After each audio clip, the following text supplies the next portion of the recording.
Hey guys, and welcome to a brand new video here on FPL Now. Today I'm going to be going over my updated wildcard draft for Game Week 9. So if you're excited for the video, make sure to drop a like down below, leave a comment, are you wildcarding this week, subscribe if you're brand new, and let's get into the video. So, starting things off, in goal, I have changed from Nick Pope to Gaeta. I've still got Ward there as well. Ward could easily change to Iverson, though. There has been talk amongst Leicester fans that Ward will be dropped for Iverson. I mean, we've seen how terrible he's been this season, all the memes and stuff that have come out of it. He's just not really Prem quality, and so Iverson could get a chance. And, of course, with that run of fixtures, if for whatever reason Leicester, do sort it out, or they sack Rodgers and they bring in someone more defensively minded or something, and that could really help out if you do have a playing keeper in that defense. So we'll see what happens. Again, I'm on a wild card, so I can easily swap to Iverson if we do get news about Iverson starting over Ward. But at the moment, it is Ward in there. I don't necessarily need the money. I've still got 2.1 in the bank with this current draft that I'm on, so I've got a lot of spending money in case I need to kind of bring players in. I've got like an idea that I'm going to be covering a little bit later on in the video, which is why I've got so much money in the bank. But either way, Ward and Gaeta, I mean, the thing is, obviously, if Ward does play this week again, well, this week in the next game week against Forest, he is a little bit of a shout just simply because Gaeta does have Chelsea at home. Although I just think because Leicester are so shaky at the back, and Forest, yeah, are terrible at the back, but we have been scoring goals as well, and I think we can definitely put two past Leicester, especially because it's a derby. So maybe Gaeta is just the better option anyway. I know it's Chelsea at home, but it could be an absolute cagey match, and it could just finish 0-0, which would be the perfect outcome because then I get a clean sheet for Gaeta and James. But then after that, obviously, he's just got a really nice run of fixtures like Leeds, Leicester, Wolves, and Everton. Just really nice fixtures up to the Game Week 16 kind of unlimited transfer deadline thing. So that's kind of my keeper options at the moment. I just don't like the idea of going for Nick Pope with double Newcastle defense with the strikers, like playing against them and stuff like that. But either way, they are the goalkeepers. The back line has changed a little bit. Instead of Malaysia, I'm not sure how to pronounce his name, I brought in Kilman, just simply because he's going to be bench fodder until this Forest game, and then they have Forest, Crystal Palace, and Leicester. So I think Wolves can get a few clean sheets in those games there. And as well as that, it's not terrible up to Game Week 16 either. They've got Brentford after Leicester, then they've got Brighton. Arsenal's a tough fixture, but again, Game Week 16 after that, like, you can just sort out all your kind of transfers and stuff. So he's just kind of not necessarily a punt, but he's just kind of useful to have for like Game Week 11, Game Week 12, and Game Week 13. Just useful to have on the bench, and he's only 4.5 mil as well. So yeah, he's playing 90 minutes every single game as well. He's not been benched at all, so I think he's just a nice little option to have on my bench for those nice fixtures coming up, really. A part of me kind of wants to go for Sarr in goal as well, but it's just, I mean, the West Ham game, that could go either way, and then obviously Chelsea away is a tough one as well. But yeah, mainly just kind of there for bench fodder and then just bringing him in for these fixtures here. I've still got Trippier as well. Again, not getting rid of Trippier. He's just on set pieces, creating so many chances, loves a bonus point. And yeah, I mean, Newcastle do have some okay fixtures coming up. Fulham and Brentford are okay. United and Tottenham are a little bit more tough. They do have Everton sandwiched in there, though. Cancelo as well, blanking in Game Week 12. Obviously, Liverpool Game Week 11 does have United and Southampton. Some tricky fixtures, but I just can't drop Cancelo at the moment. He's just too important to my team. And I do want a City defender, especially with me dropping Ederson now in goal. I do need still a back line, like someone from that City defense in my back line. I've still got Patterson and James as well. I don't think I'll be going Nico Williams over Patterson. I mean, they're both 4.1. Forest do have some arguably the better fixtures. It's just Forest cannot keep a clean sheet to save their lives at all. So just gone Patterson at the moment. But yeah, he's just going to be bench fodder, so I don't really need to worry about him.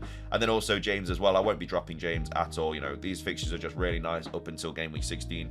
And yeah, James, even if he doesn't keep a clean sheet, his attacking potential is just so high. I think it'd be crazy to not have him on a wild card. So that's the back line there, and the goalkeepers.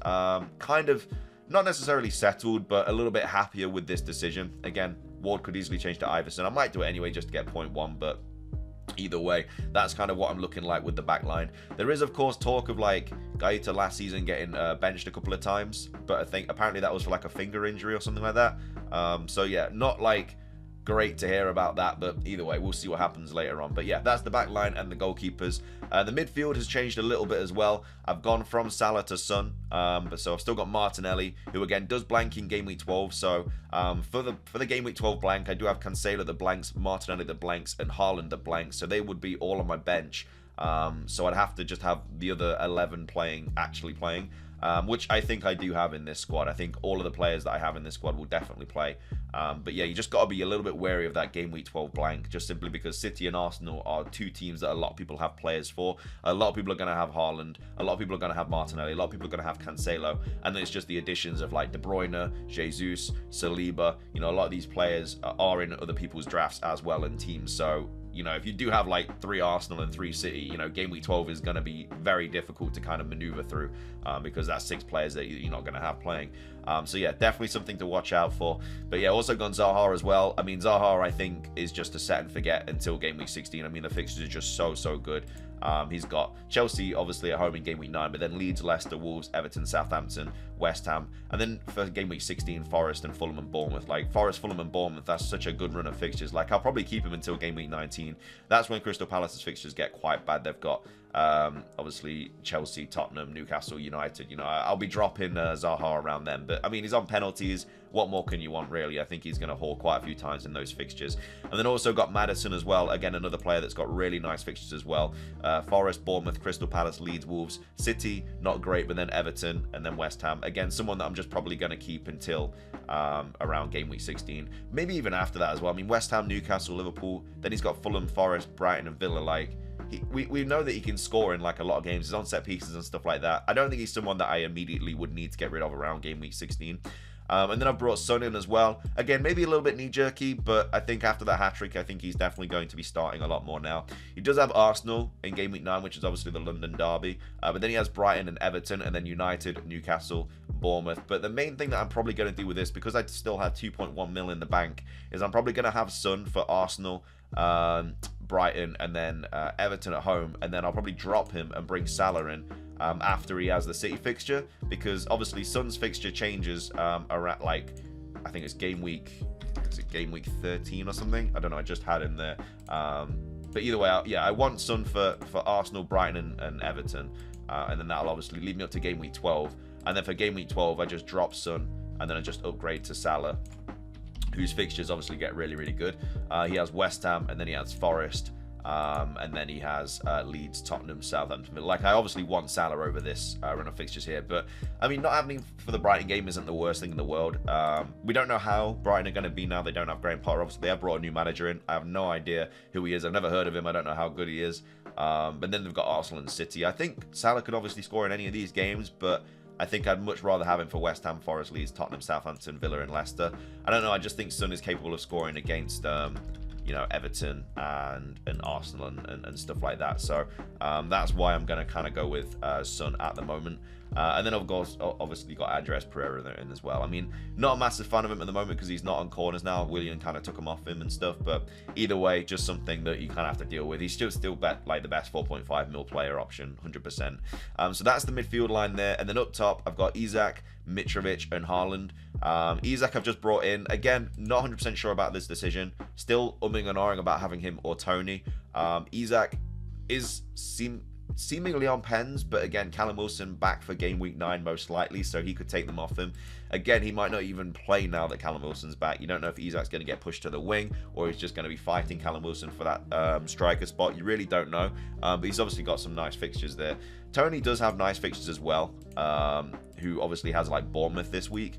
And then it's not terrible after he has Newcastle, Brighton, Chelsea, Villa, Wolves, Forest. Just kind of a player that I could keep until game week 16. And again, he's on penalties, and I wouldn't really have to worry about him either. I just play him every single week. You know, he's going to play 90 and everything like that. But I don't know. Maybe I go for Tony. Maybe I go for Isak. I'm not 100% sure on that. Still got Mitrovic as well. Again, another player on penalties. I can't see myself getting rid of Mitrovic at all. The fixtures are just too good. Newcastle, West Ham, Bournemouth, Villa, Leeds, Everton. Just really nice up until game week 15. He could even score against City as well, to be fair. Like, we saw him score against, was it Tottenham? I think yeah. So I think he's kind of just fixture proof at this point. He can score against anyone. Again, if he gets a lucky penalty, he scored against Liverpool. Yeah, I think he's a nice option to have. And then, of course, Haaland as well. Again, the players that are blanking in game week 12, Haaland, Martinelli, and Cancelo. So I do have a full 11 to field.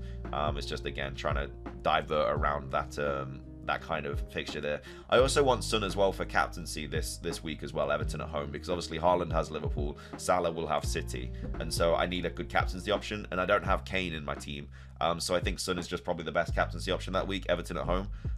You do also have the likes of Zaha against Leicester and stuff, but I don't know. Everton at home, I think, will be a little bit better for Son. And again, I think he would definitely have his place back now after the performance that he had against. Who was it? Oh my god, I can't remember who they played. Who did they play? They played Leicester. That's of course the one. So yeah, that's kind of what my wildcard team is looking like right now. Again, not 100% sure about it at all, but I kind of like the whole Son Salah situation there.